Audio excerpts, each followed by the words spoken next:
Welcome to the NGI0 podcast, where we talk to the people who are building the next generation internet. I am Ronnie Lam. And I'm Tessel Rensenbrink. We're both from NLNet, a foundation which supports people who are working on free and open source technologies. For season 2 of this podcast, we will be focusing on digital sovereignty through free and open source technologies. Our guest today is Christophe Alexandre. Together with Noam Cohen, they founded Kepler Tech. We will be talking about their project Naja EDA, an open source electronic design automation tool. Welcome, Christophe, and thank you for joining us. Hello, I'm very happy to join you. So, Christophe, I was wondering, where do we meet semiconductors in our lives? Well, basically pretty much everywhere, even if we don't often realize it. Nowadays, semiconductors or chips are the invisible force behind the modern world. They're everywhere. They power the devices we rely on every day, like laptops, smartphones, cars, TVs, even fridges in your kitchen.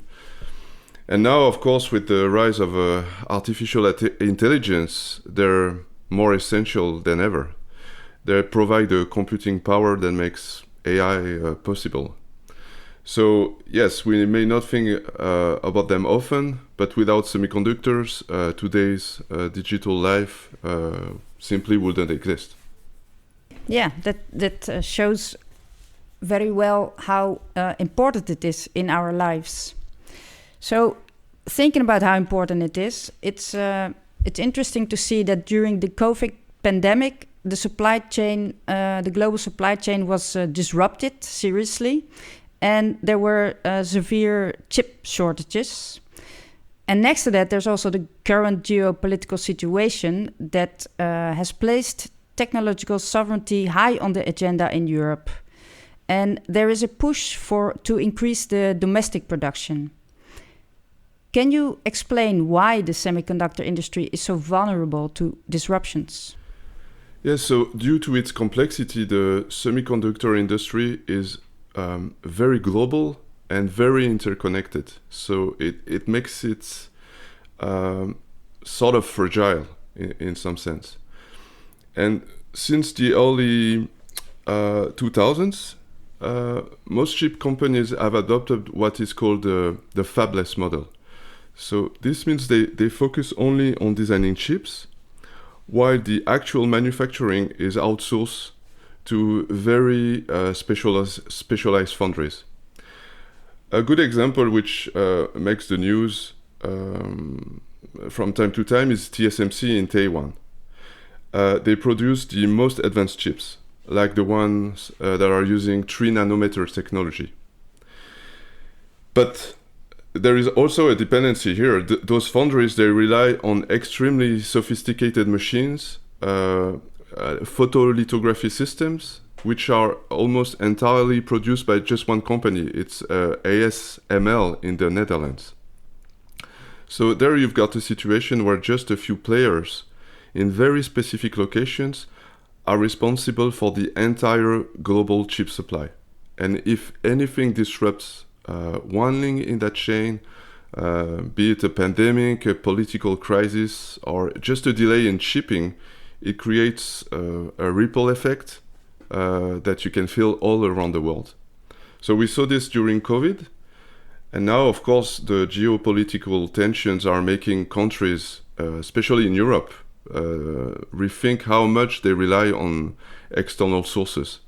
So that's why there's a push toward technological sovereignty and to boost domestic production. Can you tell us something about the process of designing and manufacturing chips, and specifically about what electronic design automation is? Yeah, sure. So designing modern chips is incredibly complex.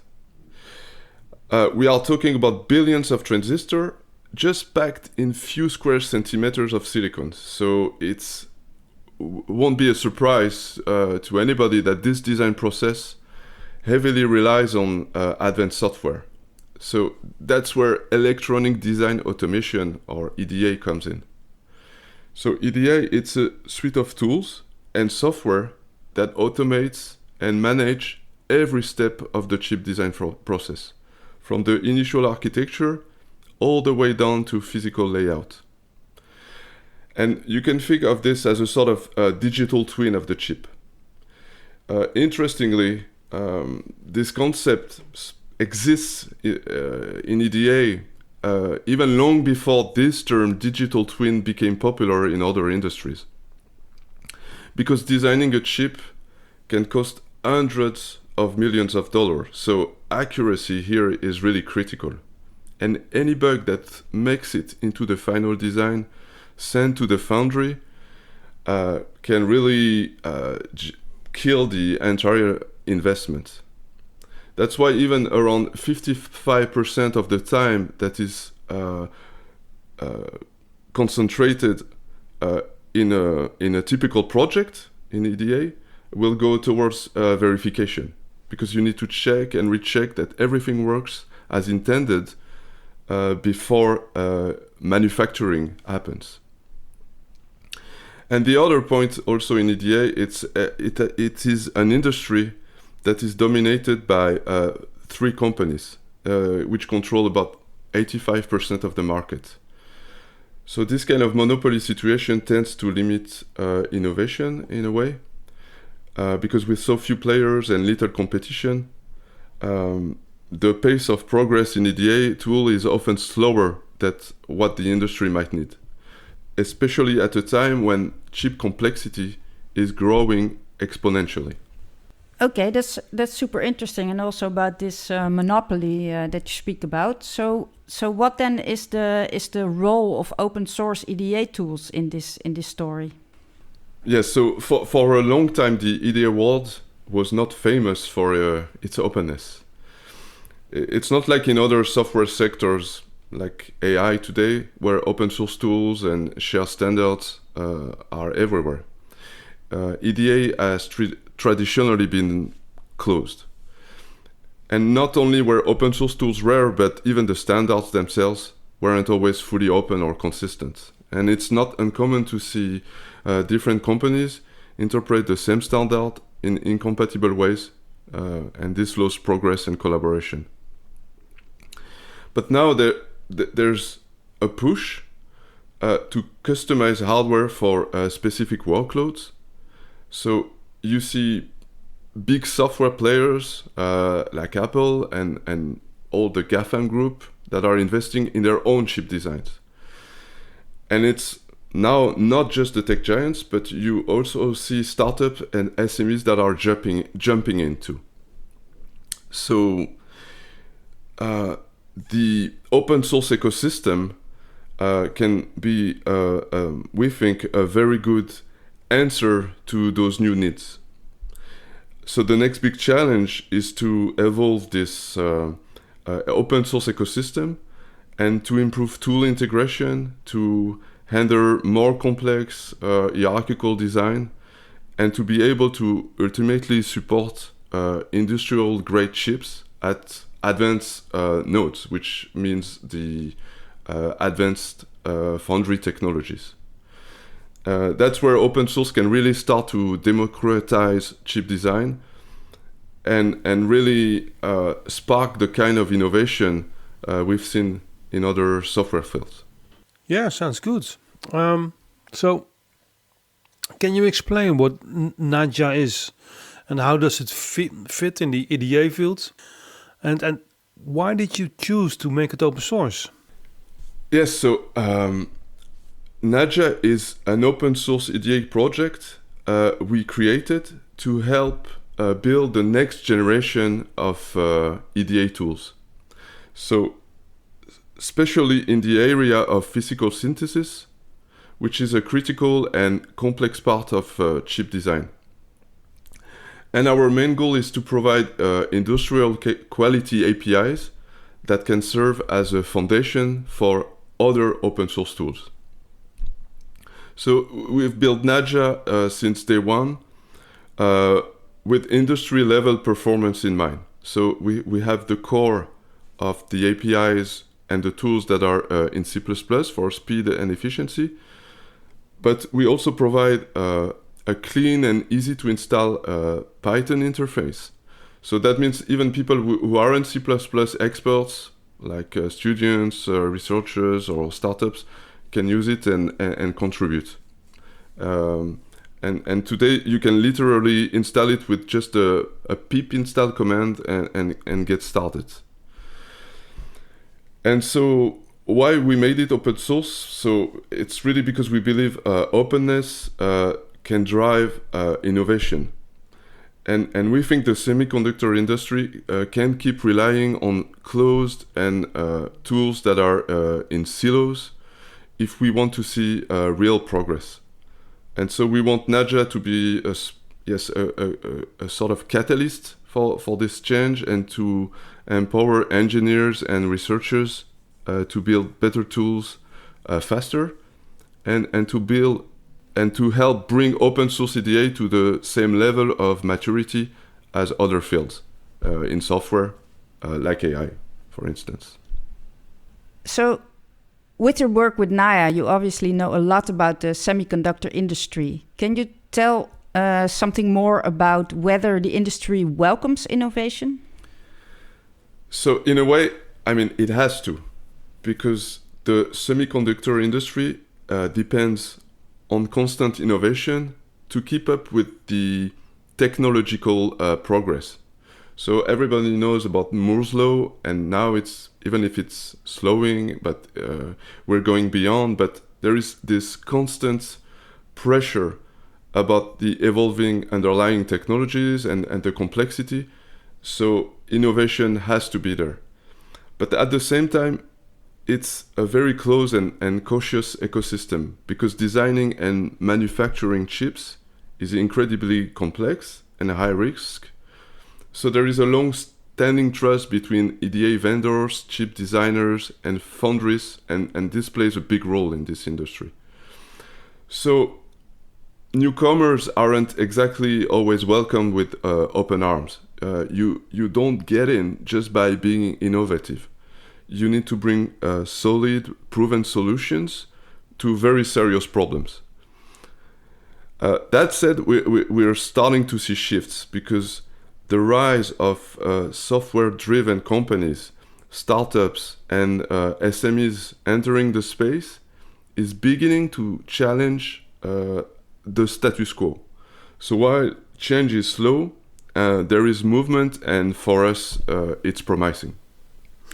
So, how then can an open source EDA tools like Naja contribute to a more resilient semiconductor industry? Yes, so open source EDA can be a game changer when it comes to building a more resilient and accessible chip ecosystem. So first, it lowers the barrier to entry for startups, researchers that can prototype chip design or tool development without needing millions in licenses. So this is already huge for innovation. But it also enables more specialized tools tailored to new types of hardware, instead of relying on one-size-fits-all solution from the big vendors. But also, it's not just about startups or SMEs, because to build a long-term pipeline of talents, we need to empower students and researchers too. And here, open source tools gives universities and academia in general full access to the entire chip design flow, letting students actually build and test real design. There is a great example of this, which is a company, a project that is called Tiny Tapeout. Tiny Tapeout uses open tools to teach newcomers how to design chips. And it's really from idea to silicon. And that kind of hands-on experience is exactly what the industry needs to grow stronger and more self-reliant. Yeah, it's really interesting. You explained really well how open source can help make changes in chip production. And that brings me to the question about the CHIPS Act. So, to increase its technological sovereignty, Europe wants to boost its domestic chip production from 10% to 20% in 2030.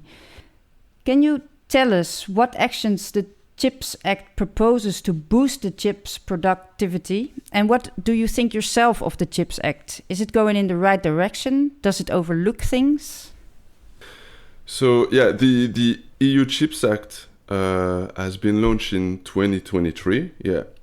And it aims to double Europe's share of global chip production from 10% to 20% by 2030. And so it focuses on three main areas: investing in research and skills, which is skills is a big subject there, and also boosting manufacturing by building advanced fabs. And advanced fabs, we are talking about tens of billions of investment. And of course, improving the supply chain resilience to avoid the kind of disruptions we've seen during the COVID period. And this, in this supply chain resilience, EDA plays a key role. So I think it's really a much needed move. But here, ambition alone isn't enough. So the Act needs a clear strategic roadmap, but it must go beyond just factories. To truly compete globally, we also need to invest in the full ecosystem, and especially open source EDA to empower innovation from the ground up. Yeah, so you mean not only just like physical manufacturing, but also the skills to actually design the chips. And for that, you need the EDA tools. Yeah, the tools, yes. And also the skills, meaning engineers, that are trained, students. So yeah, a full ecosystem to be able to have, a full chain that is addressed. And because much has been closed sourced, a lot of people couldn't develop these skills. And one of the reasons you want these open source EDA tools is that it's a lower barrier for people to get these tools into their fingers. Their skills. Yes, exactly. It's about people that can be trained on tools. And it's also tool builders that will have a lower entry barrier to start building their own contribution, their part of the tools on top of something that is open source.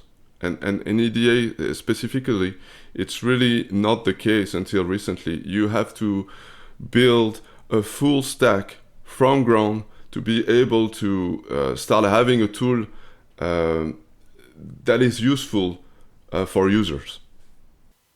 So how can open source EDA tools contribute to Europe's push for more independence in chip production? And is there enough attention of policymakers for the potential of open source EDA tools? Yes, so it's true that reaching 20% of domestic chip production by 2030 is an extremely ambitious goal. And many now believe it may not be achievable. I mean, there's some articles in newspapers that say it's going to be very difficult. So it doesn't mean we should give up on it. And of course, recent global events have made it even more clear that some technological dependence matters. So one strategic way to keep moving towards that goal, we think it's by embracing open source EDA tools, because these tools can play a key role in building a stronger and more connected ecosystem, especially by bridging chip design with other fast-moving fields like machine learning and AI. And they also make it easier for newcomers to get started by providing solid, accessible foundations that don't require massive initial investment or deep legacy knowledge. So in a way, open source can act like a sort of time machine. It can accelerate the creation of a local semiconductor ecosystem by breaking down the traditional barriers and opening up innovation. So trying to grow a new EDA ecosystem in Europe just by using the old closed and behind the gates model just doesn't seem realistic anymore. And if we want to build something resilient, open source needs to be a core part of the strategy.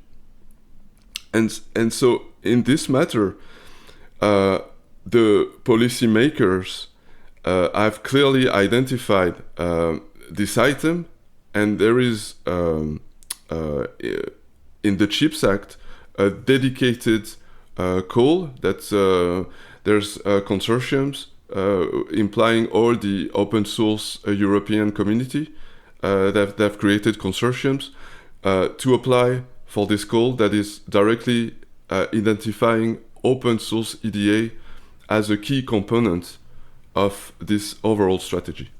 That's really positive to hear, that there's attention for that. Yes. So, if the open source EDA tool ecosystem is to help Europe become more technologically independent, what kind of support does it need? Yes, so if we really want open source EDA tools to contribute to Europe's technological sovereignty, we need a long-term commitment from the EU and its member states. And this is because developing EDA tools and developing a full flow isn't something that can be rushed. The open source community needs time and stable financial support to build up the tools and infrastructure properly. But also beyond funding, we think that the most critical support needs also to come within the European semiconductor industry itself. We need the local companies, startups and SMEs, but also the larger players to actively invest in using these emerging tools. That means they need to dedicate both time and money, but also something equally valuable for developing such complex tools, which means direct feedback. Because no matter how much effort goes into developing open source tools, they won't reach industrial standards unless you have real users that are testing them, pushing their limits, and helping improve them during the development process. So it's really about creating a healthy, sustainable ecosystem that will be connected. So developers, researchers, and industrial users working side by side. Of course, this won't happen overnight, but if we invest now, we think we can build a kind of serious and production-ready tools that Europe needs for long-term independence in chip design. Yeah, sounds good. So, can you give us some insights into the open source EDA ecosystem? Is it large? Is it active? Is it well organized? So the open source EDA ecosystem is still relatively small compared, of course, to other open source domains, but it's nowadays very active. And it's gaining structure, and there is a momentum.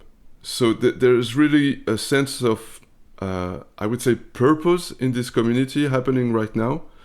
And you see regular communication through conferences, meetings, and a lot of community calls. And of course, initiatives like the EU CHIPS Act is helping to push for more coordination and define long-term visions. So what is exciting is in this ecosystem is that it now spans a wide range of tools. So from validation, synthesis, simulation, and you have now also analog and mixed signal design. So it's really not just isolated tools anymore. There's really a growing effort to build full design flows and connect the pieces together. And so, as I said before, we are seeing the formation of consortiums and working groups that are focused on sharing knowledge, avoiding duplication, and building towards industrial grade capabilities together. That sounds so good. There's so much. That sounds like there's a lot of energy and a lot of goodwill to get there together. That's really nice to hear. So one final question would then be, what has been the role of NGI Zero funding for the open source EDA ecosystem? Yeah, so NGI Zero funding has played a massive role in shaping the open source EDA ecosystem as we know it today. It has supported the growth of key existing projects. So we can name IOSIS, for instance, or Coriolis. So IOSIS, both European projects. And it also helped launch completely new projects, so like our own project, Naja. And this kind of support has been really essential. The need of open source EDA ecosystem is now, widely recognized, both in academic circles and in the broader tech economy. But we wouldn't be where we are today without that early and sustained investment from NGI Zero. And in the case of Naja specifically, I can say it very clearly, it simply wouldn't exist without that funding. It gave us the time, the stability, and the trust to turn our ideas into working tools and APIs. And to do so in a way that contributes to the wider community. So we can say it takes a lot to NGI Zero help here. Yeah, good to hear. But maybe one follow-up question. You mentioned academia. Do you see adoption already within academia? Are they using it in lectures or? So yes. So open source EDA. I think there is an adoption movement that is already quite happening in academia, and that is already entering the SME space. And so, we see a direction that if we follow up this direction, it could really be adopted by the wider industry. So there are tools that are, let's say, really reaching the standard level today. So there is the tool that is called IOSIS, which is, to summarize, going from the human description, it's called a synthesizer. So it's going to the human description to an interconnection of standard gates. Then you have the place and route tools. So you have the most famous one, which is Open Road. It's coming from the US. It's also widely used. And you have the equivalent that is also used, which is Coriolis, which is a project based in France. You also have a project which is a physical design editor, which is called K-Layout. And it's also, not only used in academia, it's also used by industrial grade users. And one also very important point here is that you have the full flow connection. If you see, for instance, the EHP from Germany, EHP is foundry that provides open source PDK, which is an open source technology, and this means that with low investment, with all the tools I cited before, and also this open source foundry, you can go from human description to the real layout by using now this full flow, which covers the entire process. Great, thank you. Yeah, and I also wanted to come back to what you said about that the funding of NGI Zero helped the open EDA ecosystem, because this is exactly the idea of the next generation internet, that you help fund stuff from the bottom up, so that things can start just by the enthusiasm and wish of the people that have the great ideas, and that you water the ground a bit, but then it will flower really quickly and good, because you just provide the opportunity to the people with the ideas. So I'm really happy to hear that it really worked like that for the open source EDA ecosystem. So on that note, Christophe, thank you so much for this super interesting story about definitely not only Naja, but the entire EDA ecosystem, and telling us about how the semiconductor industry works. I have really learned a lot today, so thank you very much. Yeah, thanks a lot for having me in this podcast. It was super interesting questions, and I hope my answers were clear enough. Yeah, it's a technical field, so it's not always easy to, explain to broader assembly like this. But yeah, it's super cool. No, it was very clear what you have to say. So thanks a lot. Thank you very much. Yeah, thank you very much.